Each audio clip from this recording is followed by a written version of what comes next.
sometimes the employees, when they are working with big corporate organization, yeah, the organization might have branches outside the countries. So you are working at your own country. Your own country is called home country.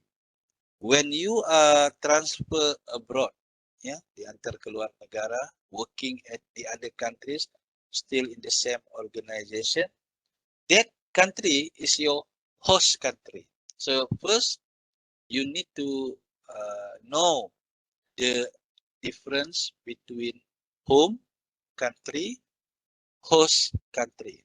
Home country, when the organization HQ, headquarters, is in a particular country. For example, in your country. So you are working at home country.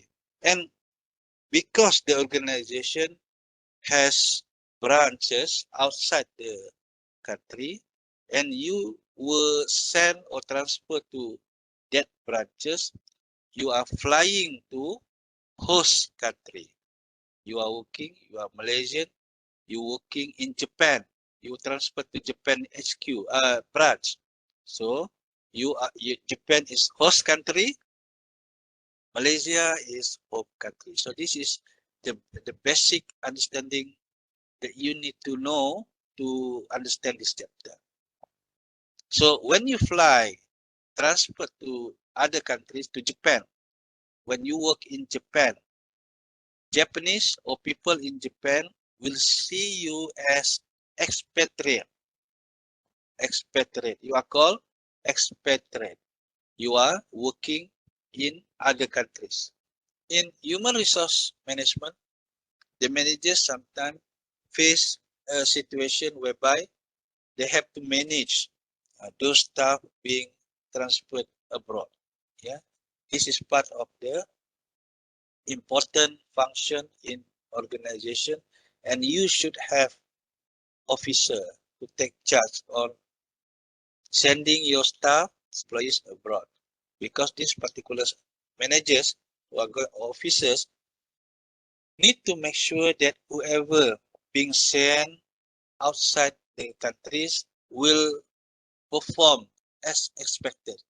We don't want to send them to different countries and they did not stay long and they want to return back.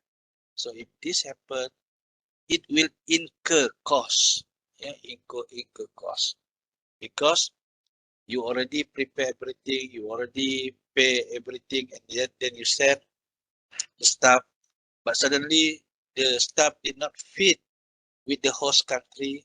They want to return. You cannot terminate that. That is their right to return back to the home country. So, but all the expenses will be a loss. Yeah. So we don't want this. We want to make sure that whoever we said, they have undergone proper training, proper workshop, they're attending talks.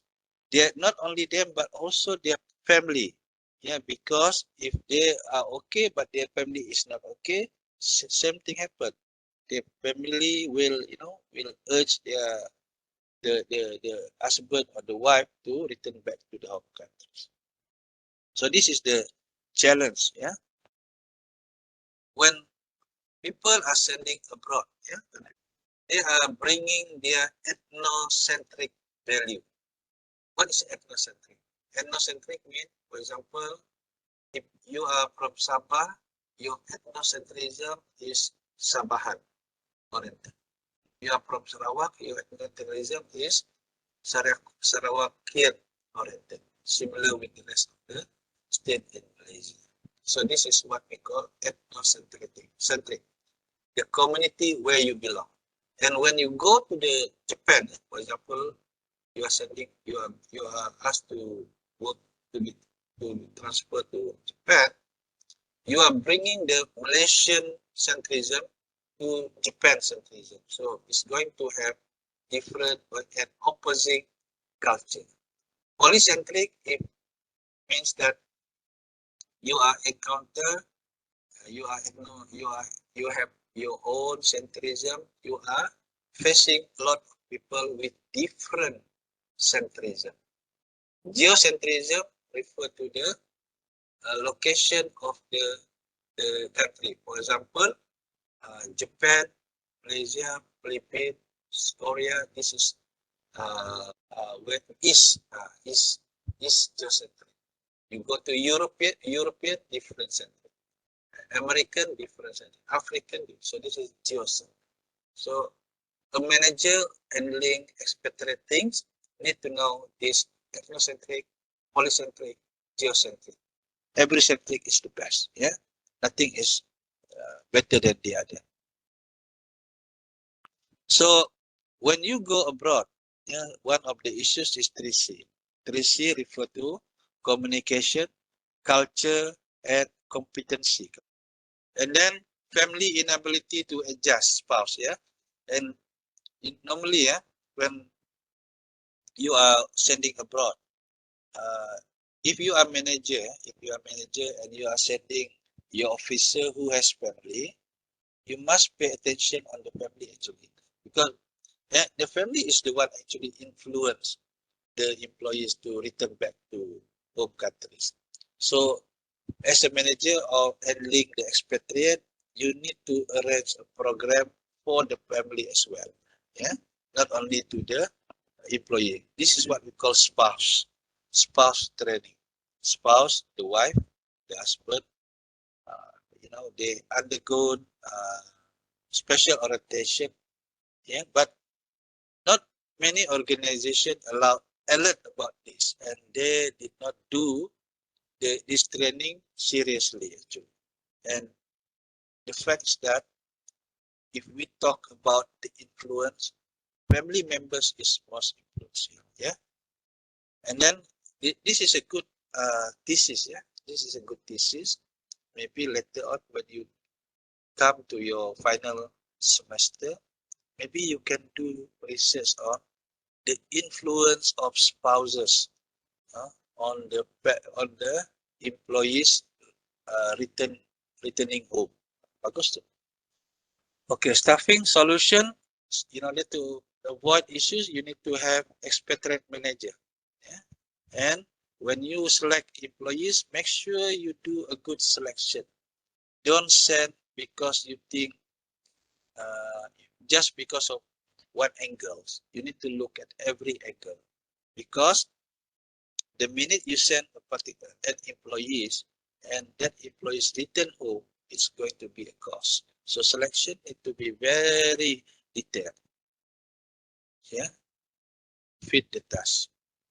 And normally people encounter these four challenges. Yeah, political.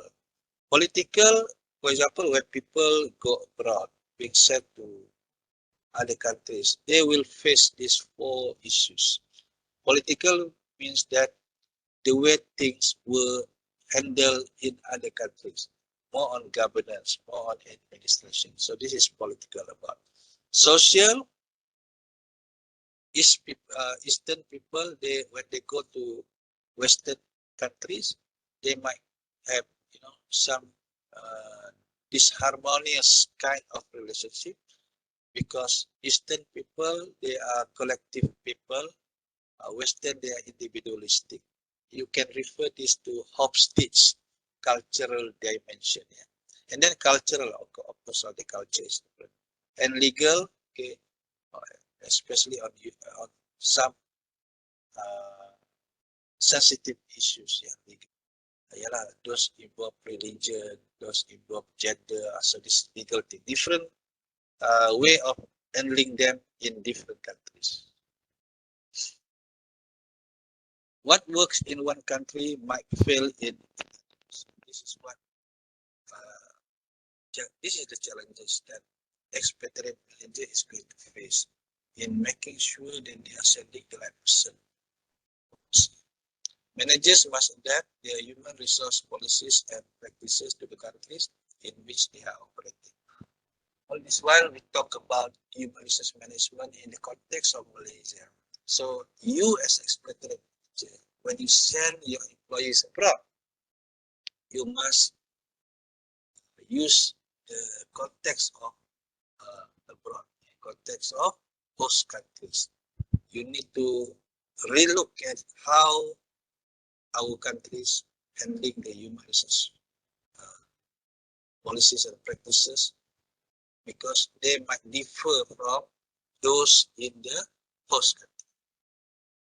Cultural, labor relation, economic, legal, political. These are things that you need to look at. Yeah, Opstitch study. Next slide.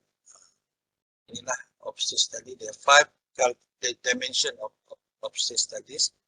These studies were done in which the study tried to figure out the challenges that employees will face when they are sent working abroad. So power distance, for example, is in Malaysia we have Dato, we have Dato Sri, we have Yang Berbahagia, we have Yang Berhormat, and everything else. Okay, so this is power distance. Individualism, collectivism doesn't mean you are individualistic, you are collectivistic. Individualism means, for example, American, they like to voice out what they think right. But in Malaysia, a country like Malaysia, we are not keen to voice what we are thinking of, but we refer to our group.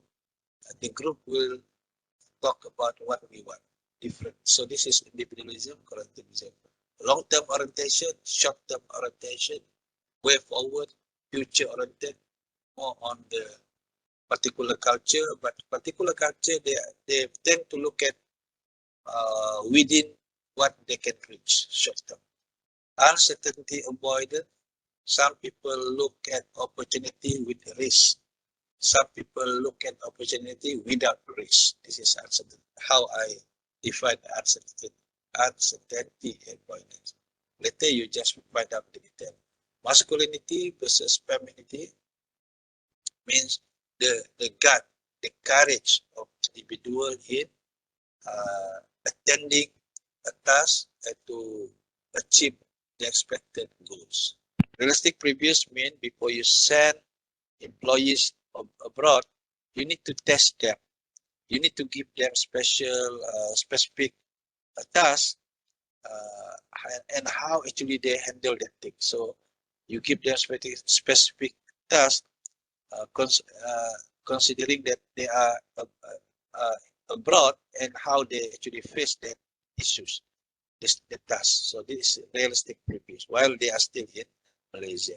Adaptability screening, you see his ability to control himself in performing the task. Yeah, testing is testing. Legal issues, their knowledge about the issues in other countries. So as I said, yeah, by doing this selecting properly, you are avoiding the risk of employees being sent and returned too quickly. Yeah. Based on research mentioned that it is a risk to send women abroad. I don't know. I'm not saying I agree or disagree, but this is based on research. If you are sending women abroad, the probability of returning home is higher than you are sending a man. Eh? This is just finding of research. This is more on performance appraisal, how performance was managed abroad. And then compensating managers abroad. Okay, this part is very important. Yeah, I want you to read this in detail. Yeah? When you send employees abroad, of course you need to increase their salary. This is the basic question lah. So how are you going to increase their salary, increase their income so that they can survive? Is through this foreign incentive, by giving this incentive. Yeah, this is what we call the balance sheet approach. By giving them incentive, foreign service premium, hardship allowance. The ideas of this slide is that if you send your employees abroad, you must lift up their salary. Because one thing is the pay scale in the foreign country is different from in the host country is different in home country. So that is one reason. Secondly, they are new in the they are foreigner in in the host countries. Of course, they are facing a lot of obstacles. So this is hardship allowance. Okay. So step in establishing global pay system. First, you set strategy how the pay system is going to undergo, and then identify crucial executive behaviors. Uh, Identify how should they act when they are being transferred overseas. What and then also you need to learn or know their global philosophy. They need to think global when they are sending abroad, and then you need to identify gaps. What else they might come across later on? You need to look for the gaps, and of course, the pay system. The minute they arrive in the new place, make sure it very smooth.